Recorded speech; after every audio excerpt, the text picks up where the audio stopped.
ان الحمد للہ نحمده ونستعینه ونستغفره ونعوذ باللہ من شرور انفسنا ومن سیئات اعمالنا من يهده الله فلا مضل له ومن يضلل فلا هادي له واشهد ان لا اله الا الله وحده لا شريك له واشهد ان محمدا عبده ورسوله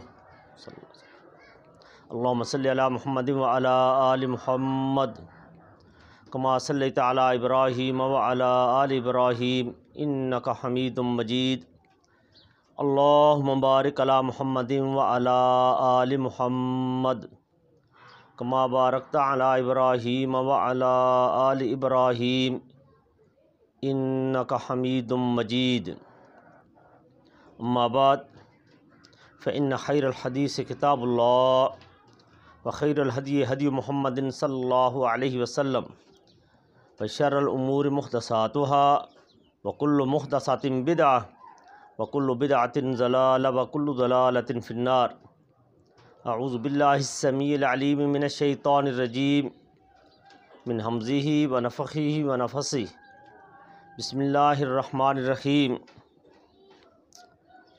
اقیموا الصلاۃ وآتوا الزکاۃ وارکعوا مع الراکعین وقال النبی صلی اللہ علیہ وسلم بین العبد و بین الکفر ترک الصلاۃ۔ معزز سامعین، لمبی چوڑی تمہید کے بغیر ایک مختصر سی آیت کریمہ اور رسول اللہ صلی اللہ علیہ وسلم کے فرامین میں سے انتہائی اختصار کے ساتھ آپ کا ایک فرمان،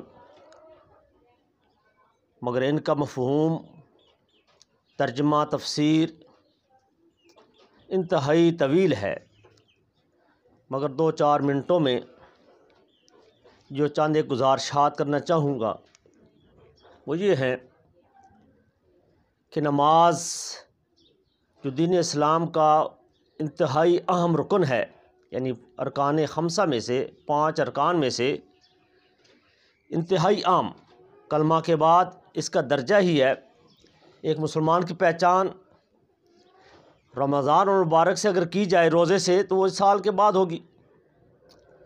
زکوٰۃ کا مسئلہ کو وہ پہلے ڈھونڈنا پڑے گا کہ صاحب نصاب بھی ہے یا نہیں، اور وہ بھی سال کے بعد پتہ چلے گا۔ حج ہے، پوری زندگی میں شاید اسے نصیب ہو نہ ہو، استطاعت ہو نہ ہو، مگر نماز ہر امیر غریب، ہر چھوٹا بڑا 10 سال سے لے کر بڑھاپے تک کھڑا نہیں ہو سکتا، بیٹھ کر نہیں پڑھ سکتا، لیٹ کر پڑھے۔ اس کی اہمیت، اس کے بارے میں ہر انسان اگر 5 سوالوں کا جواب سمجھ لے اور 5 سوالوں میں سے وہ جواب دینے کی کوشش کرے تو انشاءاللہ العزیز وہ کامیابی کی طرف ہے۔ وہ کون سے سوال ہیں؟ سب سے پہلا سوال کہ با جماعت نماز کے فضائل کیا ہیں؟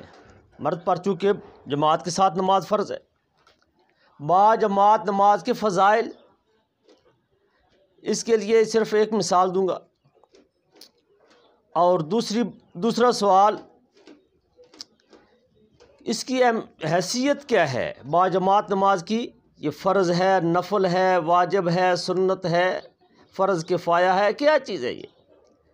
اور تیسرا سوال، رسول اللہ صلی اللہ علیہ وسلم اس کا کیسے اہتمام کیا کرتے تھے؟ صحابہ کرام کے دور میں اس کا کس طرح اہتمام کیا جاتا تھا؟ اور علماء امت، ان کے نزدیک اس کی کیا حیثیت ہے؟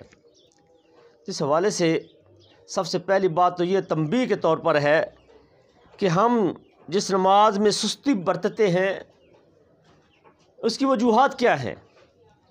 اس کی وجہ صرف یہی کہ ہم دنیا کے پیچھے پڑ گئے، جس دنیا کے بارے اللہ رب العزت نے فرمایا الہاکم التکاثر، لوگوں یہ تمہیں ہلاک کر دے گی، ہلاکت پہنچ کے رہے گی، یہ دنیا کا مال و دولت، یہ تکاثر، اس حوالے سے تو اس حوالے سے سب سے پہلے سوال کا جواب کہ نماز کے فضائل، صرف ایک بات ہی کافی ہے کہ رسول اللہ صلی اللہ علیہ وسلم آیا کہ اکیلا آدمی نماز پڑھنے والا وہ ایسے ہے جیسے ایک آدمی مزدوری پر جاتا ہے، اسے 1 گھنٹے کے عوض یا 10 منٹ کے عوض ایک ٹھیکیدار صرف 100 روپے دیتا ہے۔ دوسرا آدمی اسی ٹھیکیدار کے پاس یا ایک دوسرے ٹھیکیدار کے پاس جاتا ہے، اتنا ہی کام اس نے کرنا ہے، وہ اس کو کہتا ہے میں تجھ کو 2500 یا 2700، کیونکہ نماز با جماعت پڑھنے سے 27 گنا اجر بڑھ جاتا ہے، اور ایک روایت کے مطابق 25 گنا۔ تو ایک آدمی وہ 10 منٹ کا 2500 یا 2700 لے رہا ہے، اور دوسرے 100 اسی کام کا لے رہا ہے۔ اس میں آپ دیکھیے کہ فضیلت والا کون ہے۔ ہم دنیا کو تو ترجیح دیتے ہیں، یقیناً 2700 کو ہم پسند کریں گے۔ تو اس لیے سوچنا چاہیے کہ میں ایک نماز اکیلے پڑھ کر، گھر پر پڑھ کر تو کتنا نقصان کر رہا ہوں اپنا۔ اور اس کے بعد دوسری بات کہ اس کی اہمیت کیا ہے، جو آیت کریمہ میں نے تلاوت کی ہے، اس میں وَارْكَعُوا مَعَ الرَّاكِعِينَ، رکوع کرنے والوں کے ساتھ رکوع کرو۔ تو قرآن کا یہ حکم صیغہ امر، اس سے پتہ چلتا ہے کہ یہ واجب نہیں، یہ صرف سنت نہیں، نفل نہیں، بلکہ یہ فرض ہے۔ جماعت کے ساتھ عذر نہ ہو تو جماعت کے ساتھ نماز فرض ہے۔ اور اگلا سوال، رسول اللہ صلی اللہ علیہ وسلم کیسے اہتمام کیا کرتے تھے؟ رسول اللہ صلی اللہ علیہ وسلم فرمایا، بیماری کی حالت میں بھی فرمایا کہ لوگوں کی نماز پڑھ لی۔